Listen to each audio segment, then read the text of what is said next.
আসসালামু আলাইকুম। আমি শফিক সাগর, জিসাস কেন্দ্রীয় কমিটির সহ সাধারণ সম্পাদক। আমি উপস্থিত হয়েছি শহীদ প্রেসিডেন্ট জিয়াউর রহমানের মাজার সমাধিস্থলে। আজ আমরা এখানে উপস্থিত হয়েছি শহীদ প্রেসিডেন্ট জিয়াউর রহমান এবং আপসীর নেত্রী বেগম খালেদা জিয়ার রুহের আত্মার মাগফিরাত কামনার দোয়া এবং ইফতার বিতরণী অনুষ্ঠানে। আজকে আমাদের এখানে উপস্থিত হয়েছেন বাংলাদেশের কমেডি কিং হারুন কিসিঞ্জার, উপস্থিত হয়েছেন বাংলাদেশের জনপ্রিয় অভিনেত্রী শেফায়েরা সিনরাব, রিনা খান সহ আরও অনেকে। আমার পাশে আছেন জিসাস কেন্দ্রীয় কমিটির সভাপতি নাহিদ গুলনার ইভা আপা আছে। আমার এ পাশে আছেন বাংলাদেশের আপনাদের জনপ্রিয় একজন কণ্ঠশিল্পী হিরু ফকির।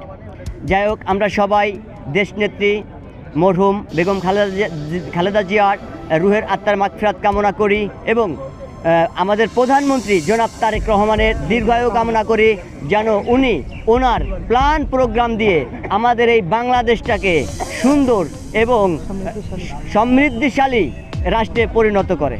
সবাই ভালো থাকবেন। বাংলাদেশ জিন্দাবাদ।